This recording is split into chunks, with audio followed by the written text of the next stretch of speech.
Sur Gabon Culture, bien sûr, pour ce deuxième numéro de l'entretien de Gabon Culture. Oui, la semaine dernière, nous étions avec l'icône, l'image de la culture gabonaise. La culture gabonaise résumée en un seul homme, comme j'ai coutume de le dire, c'était Vikos Ekondo. Et justement, s'agissant du nom Ekondo, un Ekondo, on appelle un autre. Et dans le cas d'espèce, il s'agit d'une autre. Il s'agit de Lauriane Ekondo que nous recevons pour le deuxième numéro de l'entretien de Gabon Culture. Bonjour Lauriane. Bonjour Valdi. Comment ça va? Super bien. D'accord. Alors on fait quelle formule? Le tutoiement ou le vouvoiement? Le tutoiement Valdi, nous sommes ensemble depuis des années, on se connaît, le public gabonais nous connaît, donc on se tutoie. Ils vont penser qu'on a vécu ensemble, mais bon, il n'y a pas de problème. Alors Lauriane, c'est 13 minutes, ça passe vite. Alors en 13 minutes, on va essayer de résumer la carrière de Lauriane. C'est vrai que 13 minutes c'est peu, mais nous allons essayer parce qu'il n'est pas exclu que tu sois reçu dans d'autres programmes de Gabon Culture. Lauriane Ekondo, ça commence en quelle année? Qu'est-ce qui a été le catalyseur? Parce qu'on sait que tu as été d'abord danseuse pour papa, on va dire. Hein? Lauriane est la fille de Vikos Ekondo, hein, pour la petite histoire. Allons-y Lauriane. Bien, écoute, après justement mon passage dans la danse, parce que j'ai commencé à danser à l'âge de 9 ans, jusqu'à mes 20 ans. Et, 20 de 9 à 20. Voilà, voilà. Et donc j'ai parcouru le monde avec mon père, voilà.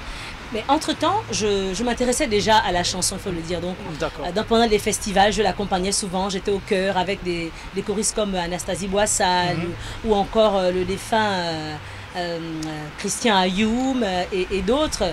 Et en 2002, mon père me fait participer avec une chanson dans son album Nima.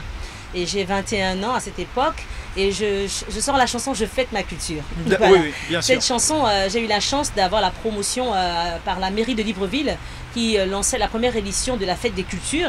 Et donc cette chanson a été, si vous voulez, le générique de l'événement. L'événement, oui. Donc le public gabonais se l'a approprié, la jeunesse et tout le monde. Et on peut fredonner un refrain pour situer Je fête ma culture Africa. Je pense que tout le monde se souviendra. Bien voilà. Sûr, oui. Et donc c'est cette chanson qui m'a vraiment révélée au public. Cette chanson m'a révélée et ma carrière commence là, en 2002. D'accord. Voilà. Et là, il n'y a pas que Je fête ma culture parce que c'est dans cet album qu'on retrouve Wanchende. Voilà. Et en 2007, je suis primée avec cette chanson parce qu'on avait fait un clip donc, avec cette chanson. Et je suis primée lors des Balafon Gabon Music Awards comme la meilleure artiste féminine traditionnelle. Ouais. Donc, et après Wanchende, j'ai enregistré justement mon premier album. Donc l'album Ebota qui sort en 2007. D'accord, parlons de cet album qui te révèle, parce que papa dit, bon ok, ça se passe comment? En fait, comment on en est arrivé là? Je pense que c'est fort de l'expérience que j'ai acquise durant toutes ces dernières années et je pense que le prix Balafon Gabon Music Awards a été le déclic, je pense, pour mon père. Surtout, il s'est dit, je pense que là, Lauriane est prête et la communauté nationale et internationale reconnaît son talent, pourquoi ne pas lui donner sa chance? Et c'est de là d'où lui vient l'idée de me produire cet album. Voilà. Oui, mais moi je parle de l'album Nima. Comment Vikos arrive à te faire participer. Qu'est-ce qui l'emmène à comprendre que tu chantes et que ça va marcher en fait? Et surtout lorsqu'il t'annonce que tu prends une part active à la réalisation de l'album. Lorsque nous sommes allés au Japon, nous étions au Japon en 2002 et on a fait un magnifique spectacle parce qu'il faut savoir que lorsque nous nous rendons dans les festivals extérieurs, nous chantons en live et papa, je pense, avait vu qu'effectivement, d'abord j'aimais ça. J'aimais ça, j'étais passionnée par la musique, je mangeais musique, je dormais musique. Et il a vu comment je me suis produite devant les Japonais, comment le public a adhéré, comment le public a aimé. Et je crois que c'est ce voyage-là qui a été le catalyseur. Voilà, ok, d'accord. Voilà. Et donc, il t'annonce? Il m'annonce et voilà. Je fais de ma culture. Voilà. Tout commence là. Mon aventure dans la musique commence là. Et lorsque tu poses la voix, la réaction de papa? Papa, vous savez, c'est mon premier fan. Hein. J'aime à le dire. Comme je suis aussi sa première fan, il le sait. Et il était tout juste convaincu, heureux et content de ce que je venais de faire au studio. Et bien sûr, avec M. Jean Chkomgwa, qui est un magnifique arrangeur et producteur qui m'a beaucoup galvanisé, qui m'a beaucoup poussé. Vraiment, j'avais une bonne équipe qui m'a beaucoup soutenu, me dit allez vas-y lance-toi. J'étais très timide, il faut le dire, j'étais très timide à l'époque et vraiment c'est toutes ces personnes qui m'ont vraiment donné cet élan là, cet amour, ils m'ont permis de continuer, voilà. D'accord. Alors Wanchinde sort, l'album Nima sort, ouais, on a Je fête ma culture, on a Wanchinde, il y a d'autres titres dans cet album. On a plein de chansons comme ça. D'accord. Et toi-même, lorsque tu regardes le rendu de cet album, qu'est-ce que tu te dis à cet instant? Ben, que je pouvais faire mieux. D'accord. Voilà, que je pouvais faire mieux, j'ai voulu continuer. Voilà, j'ai voulu continuer. Je me suis dit, bon, donc dans le prochain, je pense que je vais faire encore plus. Je vais me donner encore plus. Là, c'était encore le début. Il fallait que je sorte de tout ce que j'avais dans mes tripes. Voilà. D'accord. Et tu sors ton premier album? Oui, en 2007. Et Bota, ensuite en 2009, avec papa, on refait un autre album où je participe encore avec 3 ou 4 titres. Et 2012, je fais mon album Reste dans le temps. Voilà, mon deuxième album Reste dans le temps. Voilà, et je continue aujourd'hui, j'ai des singles. Voilà. Et il faut voilà. Situer nos téléspectateurs et rappeler que tu prends une part active également à la réalisation d'albums d'autres artistes en faisant des chœurs. Oui, bien sûr, je suis d'abord choriste de studio à la base parce que j'aime ce métier. J'aime beaucoup parce qu'on partage beaucoup, on propose beaucoup et on reste humble. Et ça, je crois que cette partie de moi a besoin de ça, a toujours besoin de ça. Et j'ai du mal à me détacher, ce qui fait que j'ai toujours, lorsqu'on m'appelle, je refuse pas de travailler en studio avec d'autres artistes. Et la musique, c'est ça aussi, c'est pouvoir partager, c'est pouvoir échanger avec d'autres personnes. Et moi, voilà, j'aime bien participer dans des albums. Alors, Lauriane, comment tu trouves actuellement la musique gabonaise? Elle a évolué, elle a progressé, elle a régressé, elle est à un état statique. Quel commentaire tu peux faire là-dessus? Très positivement, la musique gabonaise a évolué.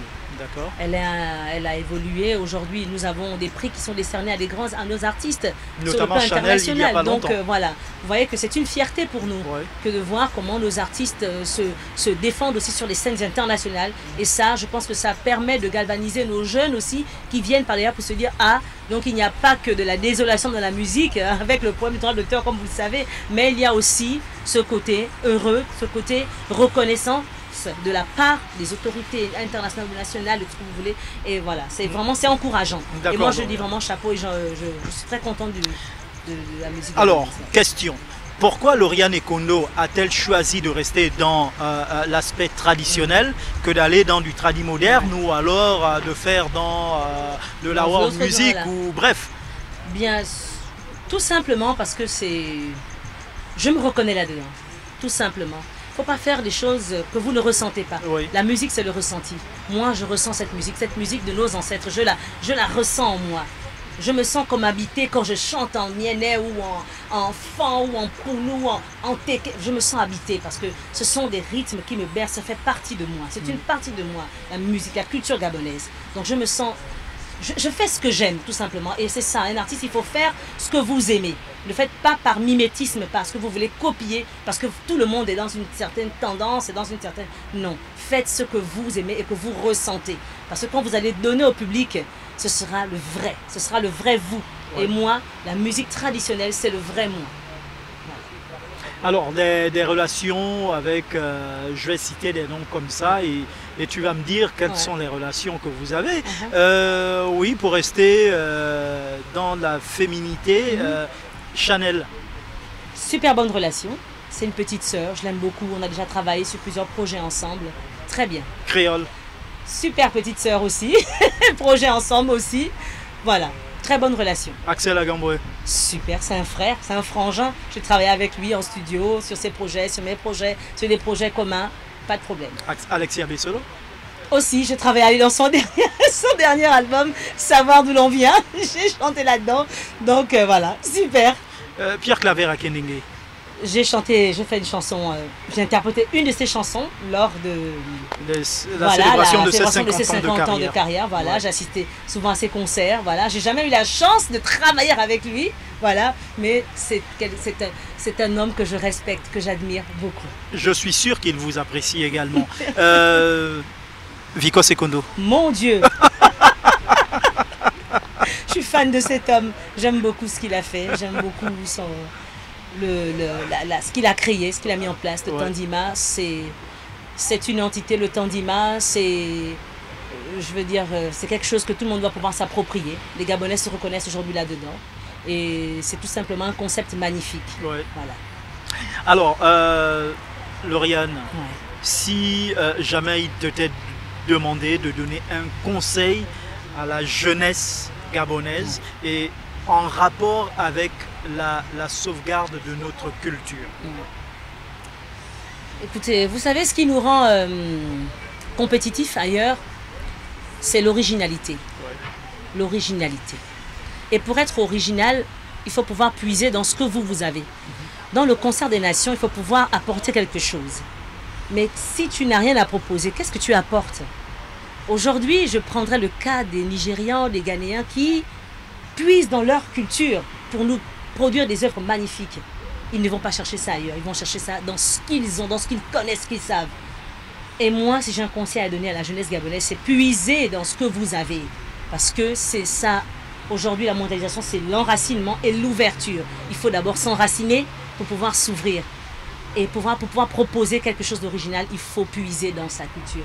Donc restez authentique, puisez chez vous, apportez, prenez chez les autres et faites un mixage. Vous verrez que ce sera magnifique.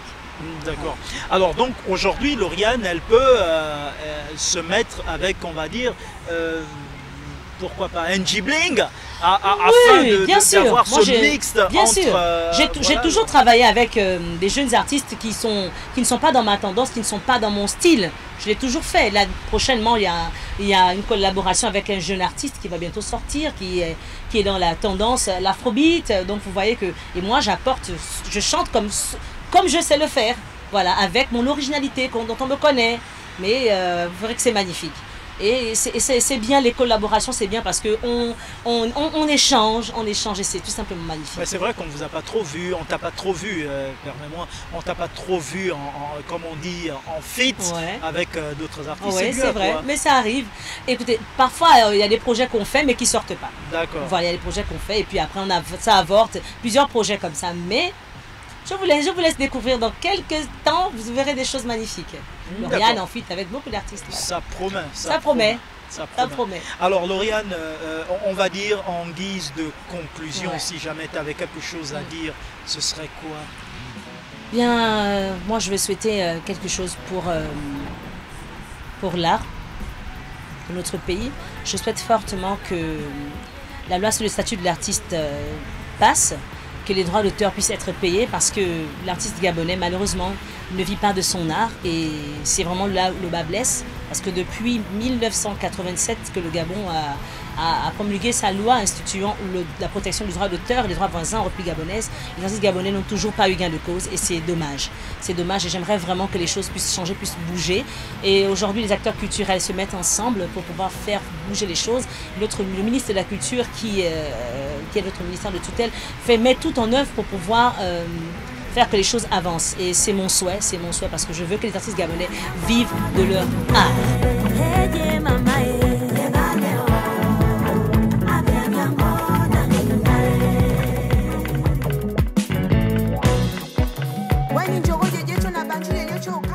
Voilà, on se quitte et on va faire ce qui va devenir une tradition dans cette émission d'entretien de Gabon Culture. On va finir par un selfie, Lauriane.